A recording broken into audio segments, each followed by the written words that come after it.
આજે દિવાળીનો ધનતેરસનો દિવસ છે. આ દિવસ મેટલ માટે શુભ માનવામાં આવે. પહેલાના સમયમાં લોકો તાંબુ, પિત્તળ અથવા તો સ્ટીલ જેવી વસ્તુઓ ઘરમાં લાવતા હતા. હવે જમાનો બદલાઈ રહ્યો છે. લોકો ધનતેરસના શુભ દિવસે સોનું, ચાંદી અથવા તો વાહનોની ખરીદી કરતા હોય છે. એની સાથે ગ્રાહક ઉપસ્થિત છે, તો આપણે તેમની સાથે સીધી વાત કરીએ. જયાબેન લાલવાણી. સોનું આજે મહત્વ છે ધનતેરસનું.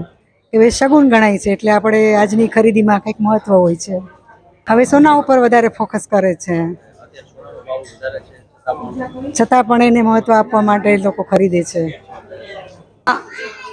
અમે લોકો અહીંયા ગોલ્ડ લેવા માટે આવ્યા છીએ અને એન્ટિક પીસ રાધિકા જ્વેલર્સમાં અમે આજે 36 વર્ષથી ખરીદી કરીએ છીએ અને ઓલ ટાઈમ નવી જ પેટર્નો હોય છે અને અમને આ લોકોના સોના ઉપર બિલકુલ ભરોસો છે.